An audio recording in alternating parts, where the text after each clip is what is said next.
à tous, bienvenue à Grenoble École de Management pour cette avant-dernière étape du campus Passerelle Tour 2016 et nous sommes ravis d'accueillir chez elle Béatrice Nerson. Bonsoir Béatrice. Bonsoir. Bonsoir, même s'il fait jour, heureusement. Vous êtes directrice du programme Grande École de Grenoble École de Management. Vous avez la gentillesse de nous accueillir et on vous en remercie. Et vous allez être bombardé de questions par des tas d'étudiants avides de connaissances, d'infos, de tuyaux, etc. Je suis prête. À vos côtés, Jeanne. Bonjour Jeanne. Bonsoir Jeanne. Bonsoir. Vous êtes étudiante en première année du programme Grande École. Donc ça veut dire qu'il y a un an, vous passiez le concours que les étudiants qui nous regardent, les candidats qui nous regardent s'apprêtent à passer. Donc vous avez plein de tuyaux à leur donner, etc. À vous deux, on devrait arriver à répondre à un maximum de questions et à couvrir toutes les thématiques qui intéressent les étudiants. Et on commence tout de suite, si vous voulez bien, avec une question de Quentin. Bonjour, comment se déroule l'épreuve de créativité à l'entretien d'admission? Quelles sont les attentes du jury, la méthode à utiliser? On commence peut-être par Béatrice. Allez, je vais rester du coup généraliste. Effectivement, les candidats auront au choix 4 sujets qui leur seront proposés. Parmi ces 4 sujets, donc l'épreuve de créativité. L'épreuve de créativité, c'est un tirage aléatoire de 3 cartes. Une carte utilisateur, une carte qualité et une carte objet. Et à partir de ça, le candidat devra imaginer un produit, un service, raconter une histoire. Ce qu'on attend de lui, c'est qu'il structure son discours. Vous pouvez répéter les 3, parce que ça m'intrigue. Un utilisateur, Ouais. U pour utilisateur, Q Ouais. pour qualité et O pour objet. Alors, ça peut donner, vous voulez un exemple? Oui. Vous voulez un exemple? Alors, un utilisateur, un homme grenouille, un objet, un tambour et une qualité fluorescente.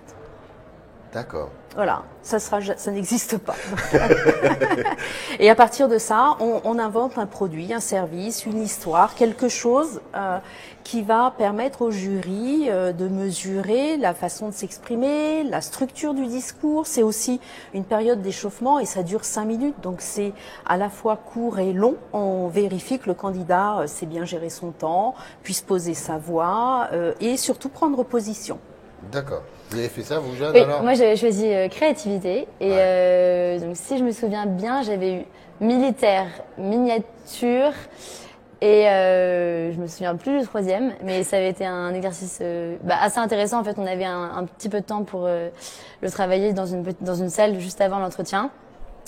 Et en fait, on a vraiment, on peut faire ce qu'on veut. On peut raconter une histoire, comme ce qu'a dit Béatrice. On peut faire un exposé. On peut s'adresser à un public. Et donc c'est assez intéressant. Et moi j'ai bien aimé.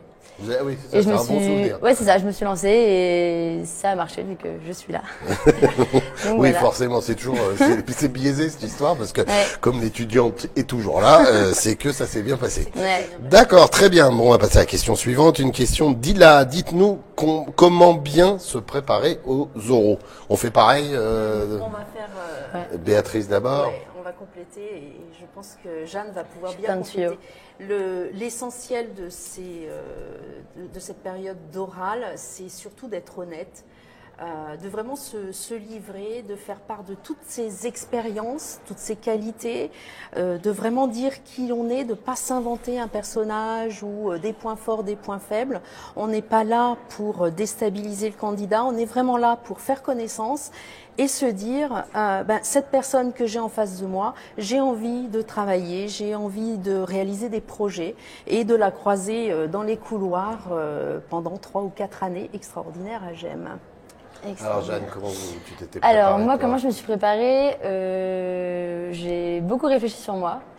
Donc non mais c'est vrai. Bien. Avant de passer mes oraux, je faisais des petites fiches sur moi. Donc c'est bête et idiot, mais ça m'a beaucoup servi. Donc mes expériences professionnelles, même mes expériences de vie, qu'est-ce que ça m'avait apporté, qu'est-ce que j'aurais pu améliorer dans ce moment-là, mes points forts, mes points faibles. Et je me suis aussi entraînée avec des personnes de ma famille. Donc pas forcément des personnes qui travaillent dans le commerce, mais je me suis entraînée à parler devant eux de pourquoi j'avais des qualités comme ça, qu'est-ce que j'aurais pu arranger dans ma vie. Et voilà, s'entraîner et vraiment réfléchir, même sur mon orientation, ce que j'avais envie de faire plus tard.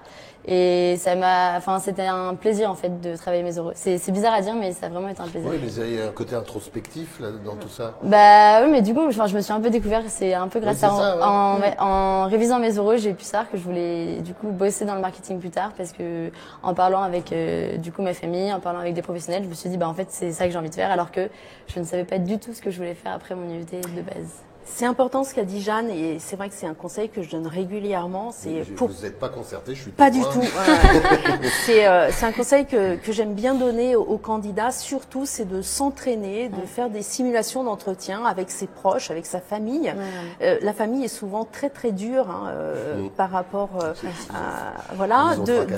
d'aussi rencontrer des personnes du réseau de la famille, des personnes qu'on connaît moins bien, justement pour commencer à échanger, poser des questions.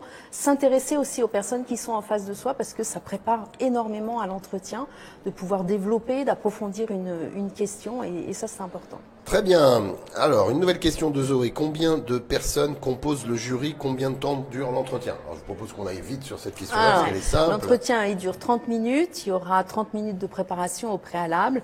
Et il y a un président de jury qui viendra accueillir le candidat et le faire s'installer dans la salle, et un ou deux membres de jury qui sont des gens d'entreprise et qui peuvent être également des diplômés de GEM. D'accord. Vous, oui, c'est tout. C'était la même épreuve, donc oui. Ils étaient impressionnants ou pas trop? Au contraire, ils t'ont mis à l'aise? Ils m'ont mis vraiment très très à l'aise. J'avais un entrepreneur qui avait créé sa boîte et qui faisait du coaching pour des personnes qui étaient un peu délaissées de la société. Et c'était hyper intéressant. À côté de ça, j'avais une personne qui travaillait à la BNP, et après la membre du, comment on appelle ça, le président du jury, qui était aussi très gentil. En soi, il n'était pas non plus hyper gentil, parce qu'il fallait quand même rester sérieux, mais c'était vraiment des personnes différentes et pas là pour te piéger, non, pas te du tout là. mettre mal à l'aise, au contraire. Vraiment pour discuter et échanger. Très bien. Ouais. Alors, Bébé nous demande, Béatrice, quelles sont les spécialisations proposées en master? Alors, le diplôme du programme Grande École, donc c'est un diplôme de grade de master, et c'est un diplôme généraliste. On propose bien évidemment toutes les spécialisations. Attendez, allez-y. Spécialisation dans le marketing, les ressources humaines, l'événementiel, l'expertise comptable. Non, voilà, ça passe. L'école est ouverte, donc tout va bien. Allez-y, je vous en prie. Faites comme chez vous, vous êtes chez vous. Excusez-moi, allez-y, Béatrice, continuez. Toutes les spécialisations et tous les domaines, tous les métiers qui couvrent l'entreprise, ça va de l'expertise comptable, comme je disais, au métier de la finance, de l'événementiel, de la communication, des ressources humaines. On peut même se diversifier avec un parcours en humanitaire, en géopolitique.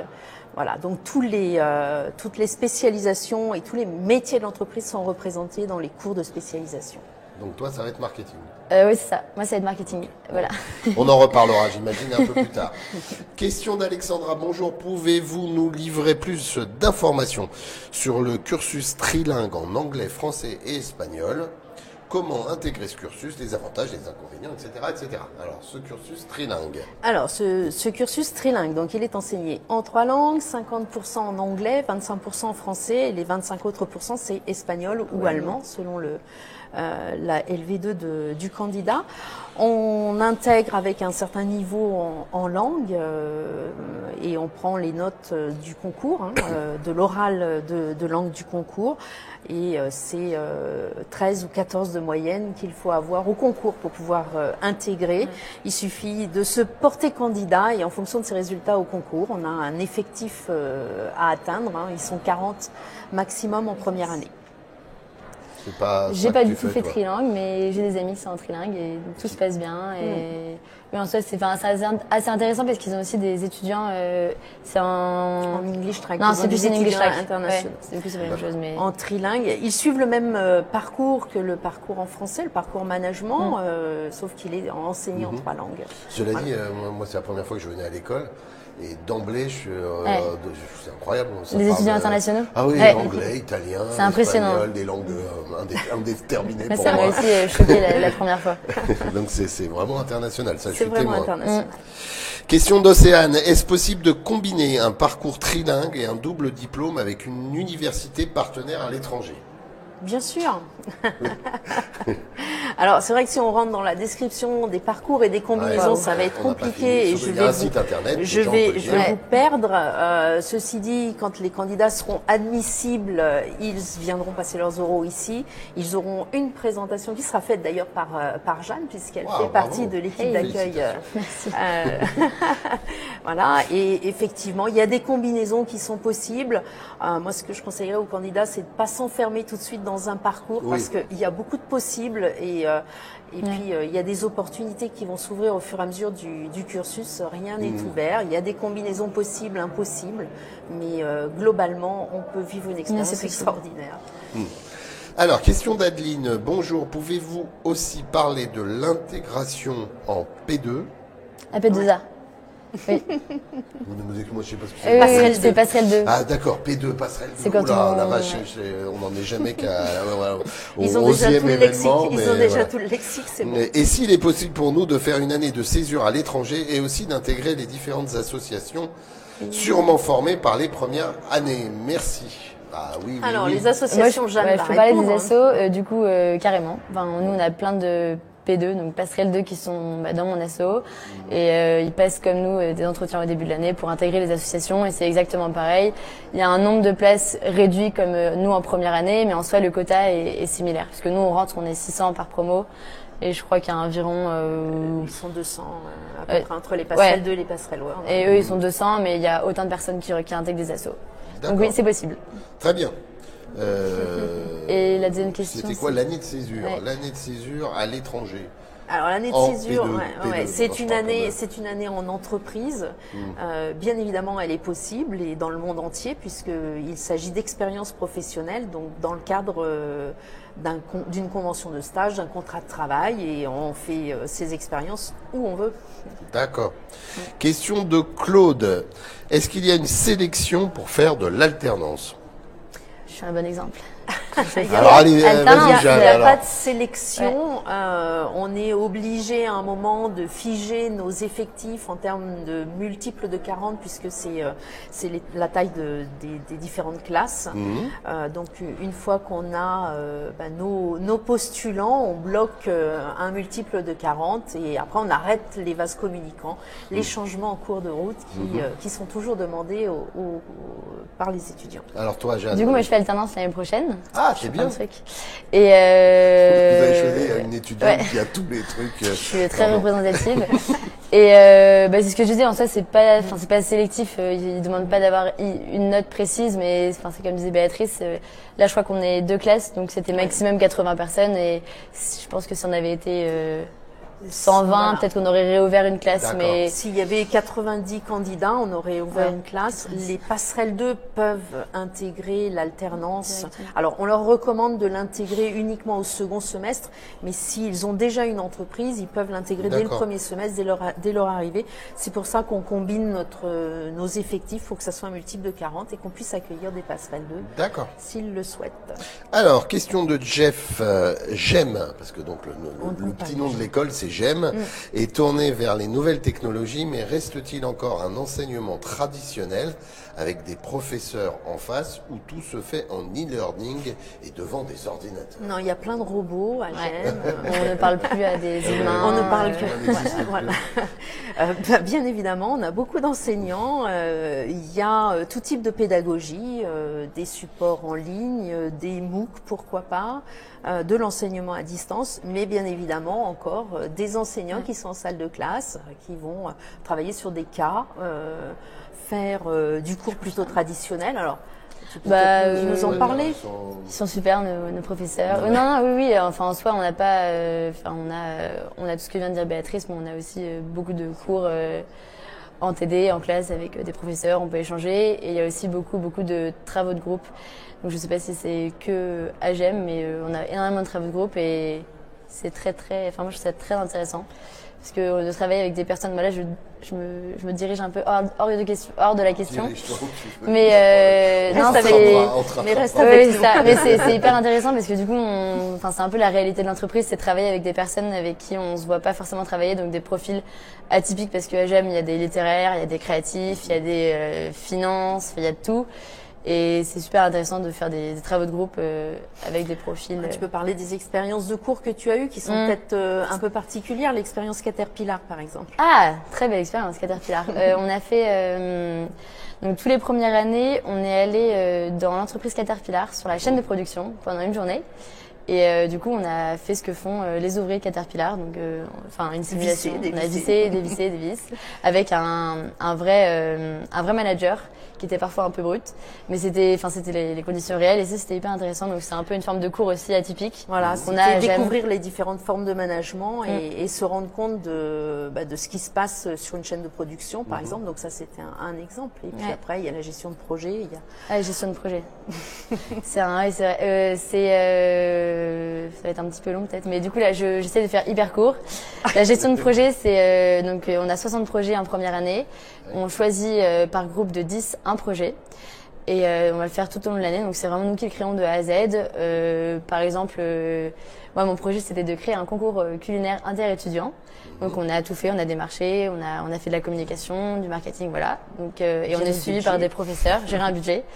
On est suivi par un professeur et par un deuxième année ou un professeur, ça dépend. Et donc ça par exemple c'est aussi atypique et c'est très enrichissant. D'accord. Voilà. Tout ça est passionnant. Question d'Enjoy. Bonjour, je souhaite faire un parcours en finance. Qu'est-ce que votre école propose dans ce domaine? Également, que proposez-vous en départ à l'étranger, campus partenaires et autres? Je vous remercie. Là aussi, vous allez donner les grandes lignes, j'imagine. Oui, alors la finance, bien évidemment, parce qu'il y a des spécialisations, que ce soit sur le parcours en temps plein, le parcours management, que ce soit en anglais, que ce soit en alternance. On peut faire de la finance dès la deuxième année jusqu'en troisième année. On peut faire une filière d'expertise en anglais au sein des Master of Science in Finance, donc à Grenoble, à Londres, à Singapour, par exemple.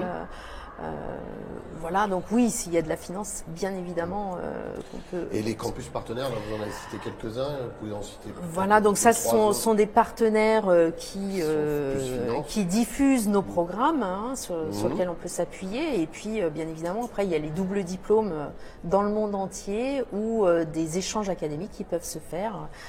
Et selon l'université que l'on choisit, on peut choisir une université qui est plus orientée finance pour partir en échange académique. Alors, on revient au concours. Une question de Guillaume que je comprends pas très bien, mais vous allez certainement la comprendre. Les admissibles nous aident-ils le jour J? Les admissibles, les admisseurs, on va dire. Les admis, enfin ceux qui sont là. Oui, les admisseurs. On est admisseurs. Ça s'appelle admisseur. Tout à fait entre nous, c'est très moche. C'est pas beau, hein. Tous les ans, je leur dis, arrêtez, changez ça. Du coup, moi, l'année dernière, j'y étais, donc je peux faire un mini témoignage. J'étais très mal classée à l'écrit. Donc je sais pas si les gens comprendront, mais je crois que j'étais 800 à l'écrit passerelle, sachant qu'il y a environ 200 personnes de prise. Ah oui. Et donc il fallait que j'ai vraiment des super notes à mes oraux et j'étais j'étais pas désespérée, mais bon, je suis quand même venue pour passer mes oraux. T'as pas l'air d'être du genre désespérée très fort. Oui, mais bien formée. Le jour J, j'étais un peu désespérée quand même. Et il y a justement une admisseuse qui est venue me parler et qui a témoigné. Elle aussi, elle avait eu la même situation et c'est vrai que ça m'a pas mal aidée. Et ils sont là pour nous faire déstresser, ils sont là pour nous raconter des anecdotes. C'est une équipe de 60 étudiants. L'équipe est déjà formée depuis le mois de janvier. On les coach, on travaille ensemble. C'est vraiment une collaboration, direction de l'école et étudiants. C'est vraiment un beau partenariat. Ouais. Et puis, ils sont là pour effectivement faire que l'admissible vive ses oraux, cette expérience aussi, et puis puisse savoir s'il se sent bien dans l'école, dans la ville, pour après faire son choix d'école. Ça, c'est important. Alors, on revient sur le cursus maintenant avec Mélanie. Pourriez-vous parler du double diplôme avec Bioforce qui permet d'avoir une expérience dans l'humanitaire? Alors c'est un double diplôme, c'est un diplôme que l'on a créé avec Bioforce, qui est un MSc, un Master of Science. Bioforce en deux mots. Bioforce, c'est un institut qui délivre des formations, de la formation continue essentiellement dans le domaine de l'humanitaire, en termes de gestion et management. Donc ce diplôme, pardon, c'est pas un double diplôme, ce diplôme, il se déroule en 3e année du programme Grande École. Le premier semestre, c'est vraiment sur le terrain à Vénissieux, chez ce partenaire, dans le domaine de l'humanitaire et tout ce qui touche au domaine du management et de la logistique de l'humanitaire. Et second semestre, soit ils partent en échange académique, soit ils sont ici sur le programme en anglais. Voilà, c'est un programme tout en anglais. Très bien. Question de Marianne. Bonjour. Quelles sont les conditions pour pouvoir partir à l'étranger pendant le cursus, étant donné que l'année dans une université étrangère n'est pas obligatoire? Comme c'est pas obligatoire, qu'est-ce qu'il faut pour pouvoir partir? Alors, ce qui est obligatoire, c'est d'avoir une expérience à l'international. Et cette expérience, on peut la faire soit dans le cadre d'un programme international, comme English Track, comme tout à l'heure j'ai cité le MSc in Finance. Ça peut être aussi le MSc de Bioforce, Humanitarian Project Manager. Donc ça, ce sont des expériences internationales. Les expériences internationales, ça peut être un stage en Angleterre, un stage aux États-Unis, à Singapour, dans un contexte donc international. Ça peut être aussi un échange académique. Et là, c'est un semestre ou une année. On peut partir dès la 2e année du programme Grande École à condition d'avoir intégré en première année ou en 3e année. Voilà. Donc les conditions, c'est de vouloir partir. Moi, c'est de vouloir partir. Ouais. Tu vas partir? En soi, non, je ne pars pas. Du coup, je fais alternance, donc je ne pars pas l'année prochaine. Mais je peux partir en 3e année ou je peux partir en faire des stages à l'étranger en césure. Voilà. Et puis c'est pas parce qu'on est en alternance qu'on ne peut pas avoir une expérience internationale, c'est-à-dire être chez HP, même à Grenoble, et travailler avec des équipes qui sont internationales. Puisque HP Grenoble, on parle pas français. Oui, on travaille en anglais. Question de Guyonne. Bonjour madame, c'est à vous Béatrice que ça s'adresse, j'imagine. J'ai vu en parcourant votre site internet que vous aviez un parcours design en double diplôme avec, je sais pas si on dit Strat ou Strat, école de design. Ok. Est-il possible de suivre la majeure entrepreneuriat à GEM tout en étant dans le parcours design industriel? Merci beaucoup. Question assez précise. Ouais, c'est une question précise, compliquée comme ça. Alors, effectivement, on a un partenariat avec cette très belle école qui est Strat École de Design, spécialisée dans le design industriel. C'est une école grenobloise qui est à Sèvres. À Sèvres, d'accord. Voilà. Désolé. Très bonne école de design. On peut opter pour le double diplôme ou choisir juste un semestre de spécialisation dans leur spécialisation. Alors ça peut être automobile, le packaging, tout ce qui est connecté. Enfin bref, voilà. Donc il y a la possibilité de faire un semestre ou de s'engager vers le double diplôme. Mais il y a un moment, il va falloir faire un choix, soit le double diplôme, soit l'entrepreneuriat. Alors, ça a un lien, bien évidemment. Il y a beaucoup de designers qui souhaitent monter leur entreprise. Voilà. Mais l'idée, c'est d'avoir des designers managers, dans les deux sens. Alors, on change encore de sujet avec Sacha, Grenoble, ville étudiante pour sortir. D'abord la question. Moi, je ne sors plus, jamais. Oui, enfin. Bah oui, carrément. En soi, Grenoble, c'est une ville très très étudiante, très attractive. Il y a plein d'écoles de médecine, ingénieurs, plein d'universités. Et bien sûr, il y a la possibilité de sortir tout le temps. Dans notre école, il y a beaucoup d'événements qui sont faits donc par toutes les assos, même les GB organisent des soirées. Donc il n'y a pas de souci pour sortir. Enfin moi, je sors, je travaille. Oui. Mais non, il n'y a vraiment pas de souci. Et c'est une chouette ville. Là, il commence à faire beau un petit peu. Non, il y a plein de trucs, il y a plein de choses à faire et des sorties sportives. On peut faire du ski, donc 25 minutes la première station de ski. Et en plus avec le BDS, on a des super prix pour y aller. Et, en soi, vraiment, il y a plein de choses à faire. Bureau des sports, ouais. Plein d'activités et on n'a pas le temps de s'ennuyer, vraiment pas. Très bien. Alors, tout ça est passionnant, rythmé, etc. Mais quand même, pour rompre un petit peu la monotonie du plateau, on a rencontré cet après-midi un étudiant qui est passionnant autant que toi, Jeanne, et qui nous raconte un peu son expérience ici. C'est Loris. Bonjour Loris, mon Dieu, ce que tu es grand. Quelle formation suis-tu à Grenoble École de Management ? Bonjour, et ben là en gros je suis en dernière année en master spécialisé entrepreneur. Et pourquoi entrepreneur? Et ben entrepreneur tout simplement parce que j'ai déjà créé une société. En gros j'ai créé une société, donc ce qu'ils appellent Mes Concours Blancs, dont le but en gros c'est d'aider les étudiants à préparer les concours parallèles d'école de commerce, donc le concours passerelle ou le concours tremplin, à l'aide on va dire d'un site internet. Et donc j'ai créé cette société en année de césure entre la 2e et la 3e année. En gros l'école justement propose de faire cette année de césure, on peut soit partir à l'étranger, soit sinon aller dans une entreprise ou bien créer sa boîte. Et c'est ce que j'ai choisi, du coup créer une société. Et pourquoi tu as choisi Grenoble?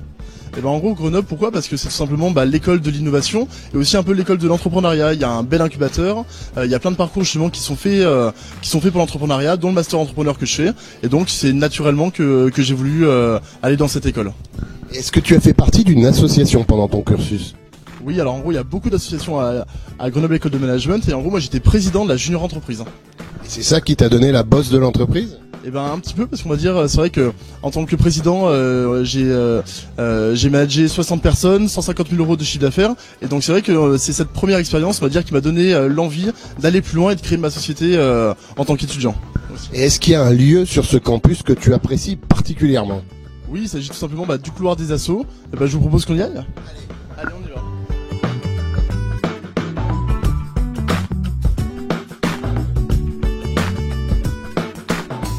Alors Loris, quelle drôle d'idée, un couloir? Alors c'est pas un couloir, c'est le couloir. En fait, c'est juste le plus grand couloir associatif de France. En gros, il y a 23 associations qui sont ici.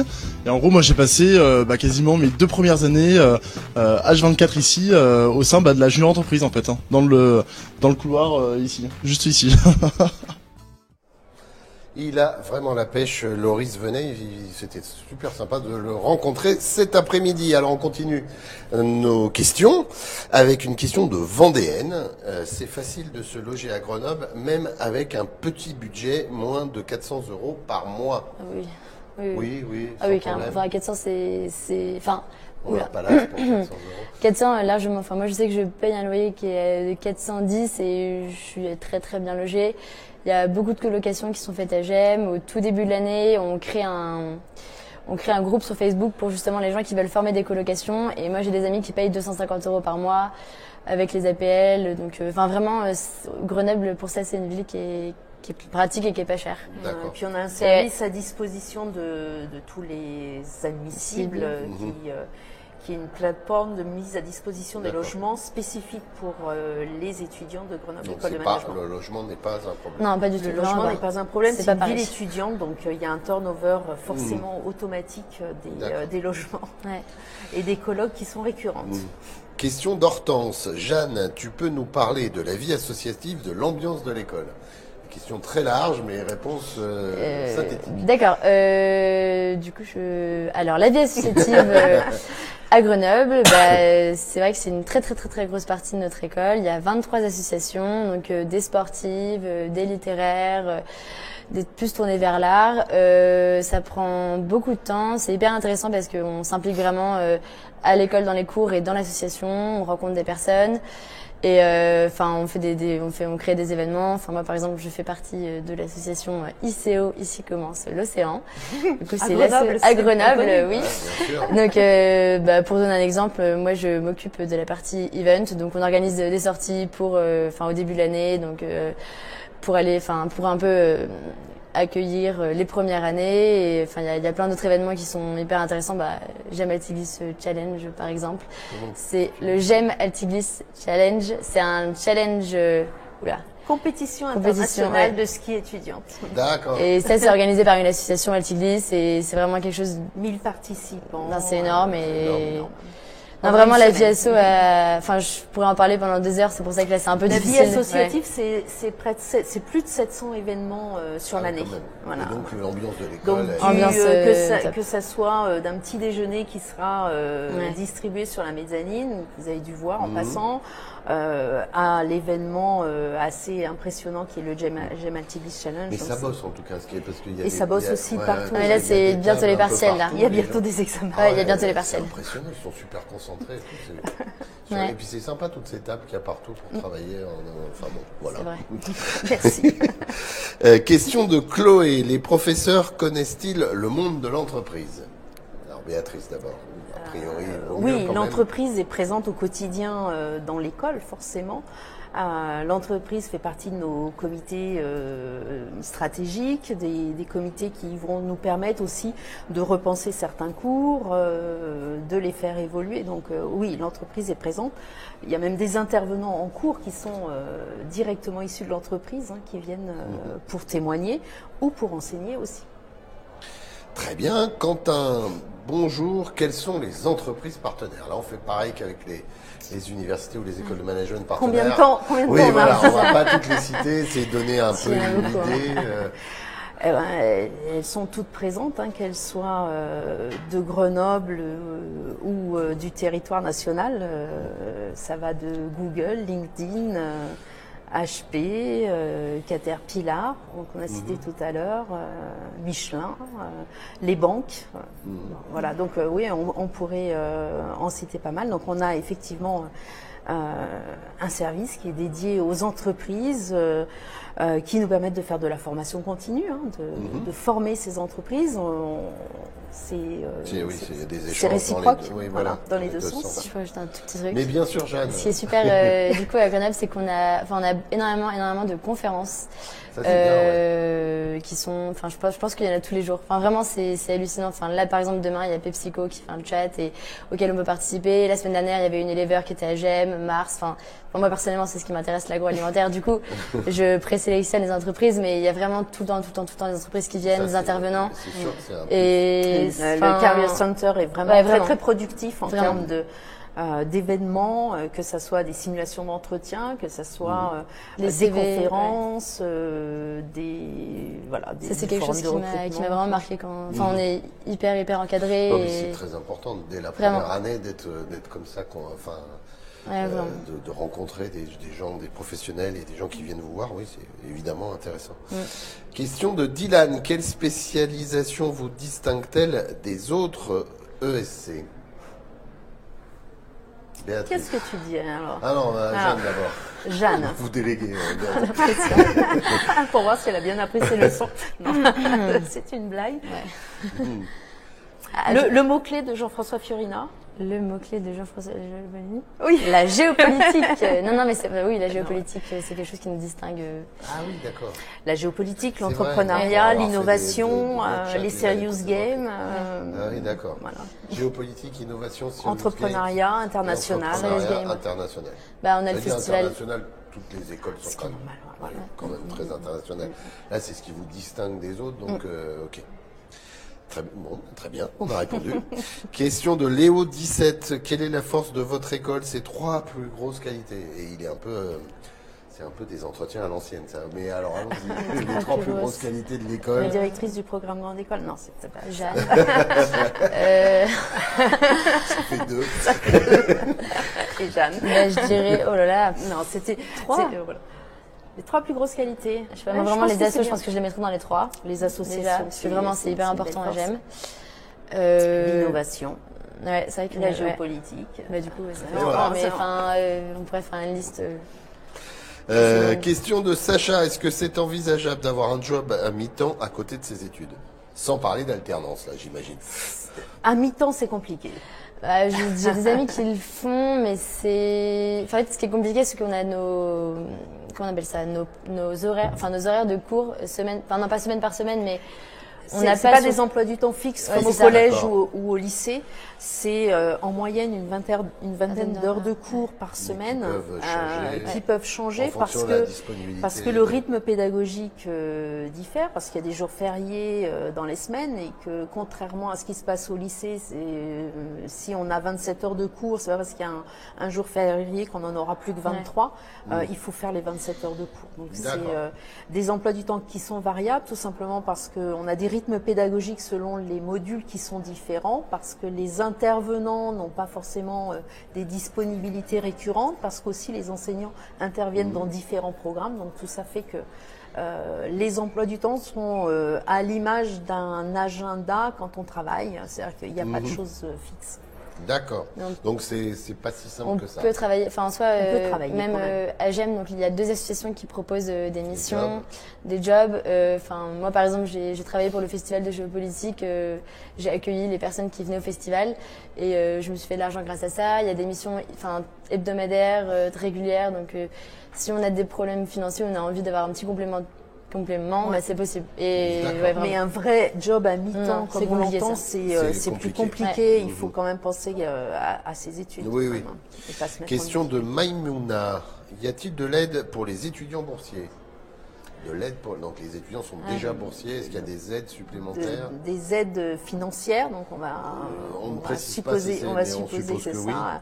Oui, on a un processus de demande d'exonération partielle des frais de scolarité. Alors ça va pas combler l'ensemble des frais de scolarité, mais c'est une petite aide qui peut aider. Après, on sait, justement, les personnes boursières reçoivent quand même leur bourse parce qu'il y a des écoles de commerce qui ne permettent pas aux boursiers de recevoir leur bourse, et là, les boursiers peuvent les recevoir. Voilà. D'accord. On a le label du Crous qui fait que effectivement les étudiants conservent leur bourse, peuvent avoir des bourses par ailleurs, donc cette aide via une exonération de frais de scolarité. D'autres principes de bourse, alors tout est expliqué sur le site et sur notre plaquette. D'accord, très bien. On va accélérer un petit peu parce qu'on arrive bientôt au bout, il nous reste quelques 8-9 minutes. Une question de Fed, comment choisissez-vous les étudiants pour intégrer votre école?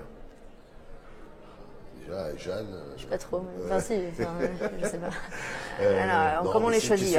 C'est une question large. Il y a l'écrit déjà, on va dire, qui valide un certain niveau de connaissances académiques. Et ensuite, c'est l'entretien. Donc, dont on a beaucoup parlé tout à l'heure. Voilà. C'est l'entretien qui peut faire la différence. Voilà. Après, c'est un concours, donc c'est un classement. Si on a 150 places, on prend les 150 premiers. Très bien. Elena, est-ce que vous proposez des doubles diplômes? Là, pareil que tout à l'heure, oui, à foison. Double diplôme internationaux, double diplôme avec nos partenaires comme Strat, comme l'IRIS en géopolitique. On n'a pas beaucoup parlé des écoles d'ingénieurs. Les écoles d'ingénieurs, on a 2 doubles diplômes avec une école d'ingénieurs, Télécom Bretagne, et puis le ISTI qui est à Cergy. Donc ce sont 2 parcours un peu différents, 2 écoles aussi qui sont différentes, mais qui peuvent répondre aux besoins. Pareil, une question assez large. Les possibilités, quelles sont les possibilités internationales? Alors là, c'est sans fin. C'est sans fin, parce que vraiment, il y a... C'est 125 partenaires internationaux qui sont répartis dans le monde entier et sur toutes les thématiques de la gestion de l'entreprise. Et on peut partir en 2e année, en 3e année, on peut même partir en césure où on veut, donc en soi, on n'a vraiment pas de stop sur l'étranger à gérer. Mélanie, est-ce que tous les oraux, entretiens, langues se déroulent le même jour? Oui. Génial. Ça, c'est fait. Ça, c'est bien comme question. Voilà. Question de Trentin. Quel taux de diplômés embauchés dans la première année suivant l'école GEM? Merci. Ça, c'est Béatrice plutôt. Alors, on a notre enquête d'insertion qui est publiée, qui est disponible sur notre site. C'est 70% des diplômés qui sont embauchés avant la sortie ou dans les 3 mois de la sortie. D'accord. Et j'imagine que ensuite, et à un an, c'est 90, voire 95%. D'accord. Le reste, c'est ceux qui créent. Le reste, c'est des poursuites, c'est des poursuites d'études, ou des changements dans la carrière, donc des interruptions momentanées, on va dire. Et une question de Théodore. Est-ce qu'il y a des associations liées au sport de glisse? On en a parlé tout à l'heure. Altiglisse. Vous voulez que j'en parle ou pas? Non, Altiglisse, c'est la seule. C'est la seule. Et c'est top. En fait, c'est ceux qui organisent du coup le GEM Altiglisse Challenge. Et voilà. Comment dire, franchement, il faut taper sur internet GEM Altiglisse Challenge et toutes les infos. Challenge sur internet. Non, vraiment, Question de Jean. Le réseau d'anciens fonctionne bien pour les jeunes diplômés. Ça mérite peut-être qu'on s'y arrête un tout petit peu plus longtemps, le réseau d'anciens. Le réseau des anciens, c'est 27 000 diplômés maintenant, parce que l'école a 32 ans, à peu près. Donc oui, ce qui est agréable et ce qui est impressionnant, c'est que les diplômés adorent revenir. Dès qu'on les sollicite pour faire des témoignages pour les étudiants, ils sont là. Donc oui, il fonctionne bien. Si un étudiant a besoin de conseils, il a accès à l'annuaire des diplômés, il peut tout à fait se faire conseiller. Ouais, il n'y a pas de souci. Et puis il y a beaucoup de communautés de diplômés dans le monde entier, ce qui fait que quel que soit l'endroit où on arrive, on peut croiser un gémien tout à fait par hasard. Un gémien. C'est mignon aussi. C'est mignon. Question d'Andrea, comment intégrer le campus de Paris? Vous avez un campus à Paris donc.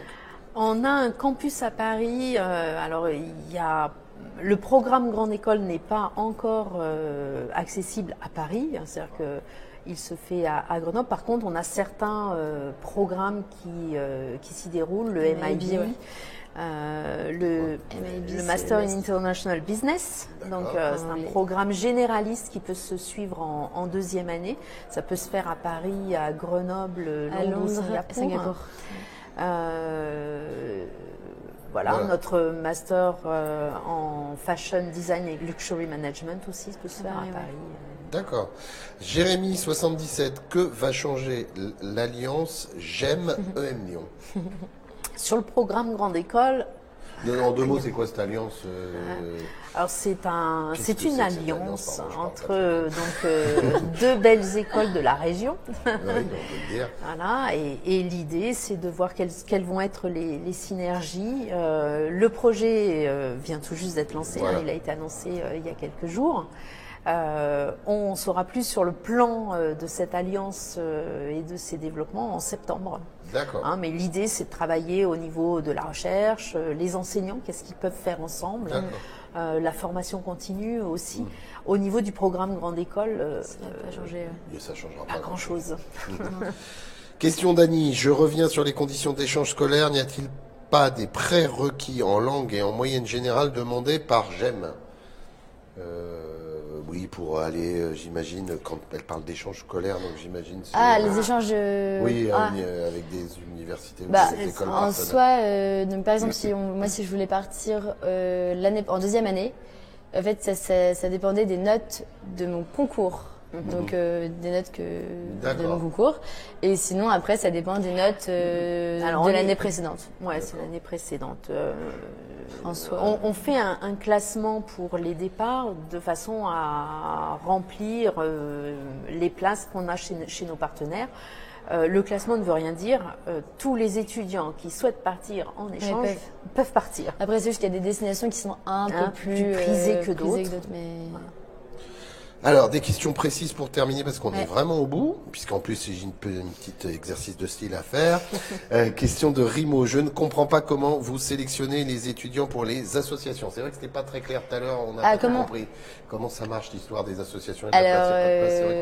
Quand ils vont arriver, les associations vont se présenter. D'accord. Et on postule aux associations. Et ensuite, ils vont pouvoir, sur une plateforme... on remplit un questionnaire qu'on envoie aux associations. Et ensuite, on a des entretiens qui durent 20 minutes sur nos motivations. Et en fait, on postule à des postes. Donc, par exemple, moi, j'avais postulé en event, on peut postuler en logistique, on peut postuler en communication. Et voilà, on est pris. Donc, les associations, c'est un peu comme un peu s'entraîner à des entretiens d'embauche. C'est une réelle mise en pratique des cours.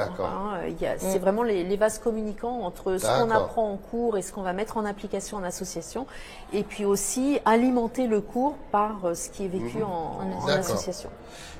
Dernière question avant l'exercice de style de Damien. Bonjour, après les oraux, si l'on est accepté dans votre école, comment se passe la dernière phase pour les inscriptions? Car, par exemple, pour ma part, je suis à l'étranger jusque fin juillet, je reviens en France pour les oraux au mois de juin. Alors, pour les inscriptions, tout se passe en ligne. Donc voilà, pas de souci, voilà, ça se passe en ligne, donc les vous pouvez affectés recevront un mail de ma part avec toute la procédure à suivre donc, pas pour s'inscrire. Et a priori, il y a Internet dans le monde entier. Pas de souci, pas de souci, Damien. Il peut s'inscrire, Damien. Alors, le petit exercice de style, c'est moi qui vais vous poser des questions, une fois n'est pas coutume, de chacune et en alternance, justement. Alors, je commence par Béatrice. Béatrice, est-ce que vous pouvez citer 2 entreprises partenaires de l'école parmi les plus attractives? Alors j'en ai déjà cité pas mal tout à l'heure, HP, Schneider, hein, on va dire, et puis comme la région s'est agrandie récemment avec l'Auvergne, on a Michelin bien évidemment. Ça fait 3, bon c'est pas grave. J'ai mal à compter. Quel est le lieu en ville qui te paraît le plus sympa pour décompresser après une journée de cours, Jeanne? Je dirais la Bastille, c'est une montagne pas loin d'ici, une montagne. Et du coup, moi je vais souvent courir. En fait, je cours à côté de l'Isère et on va jusqu'à la Bastille et on peut monter, pique-niquer là-bas. C'est super sympa. Okay. Voilà. Moi, je m'attendais à ce que tu nous donnes une adresse de bar ou de. Ah non, je suis une grande sportive. Non, mais si, il faut vous donner une adresse de bar aussi. Non, très bien. Un seul exemple, on a dit là cette fois-ci. Alors, Béatrice, citez 2 raisons de choisir j'aime. 2 raisons de choisir j'aime. Pour son dynamisme, son côté innovant et ses valeurs. Et ses valeurs. Et on termine par toi, Jeanne. Citez 2 raisons de venir à Grenoble. Alors, 2 raisons. Bah, c'est ce que je disais tout à l'heure quand je parlais justement un peu des. 2 raisons. Ouais, 2 raisons. C'est une ville très attractive et très étudiante. Il y a beaucoup d'événements tout le temps. Première raison. Deuxième raison, l'aspect un peu montagne justement. Enfin, moi, j'adore skier et même pour ceux qui aiment pas forcément le ski. Il y a énormément de lieux auxquels on peut aller, se promener, se ressourcer. Et voilà, moi j'aime bien en tout cas. Voilà. Grenoble, très belle ville. Alors, dernière petite exercice de style cette fois, c'est vous. Vous allez conclure d'abord, Jeanne, un petit mot de conclusion pour donner envie à tes futurs camarades de venir ici.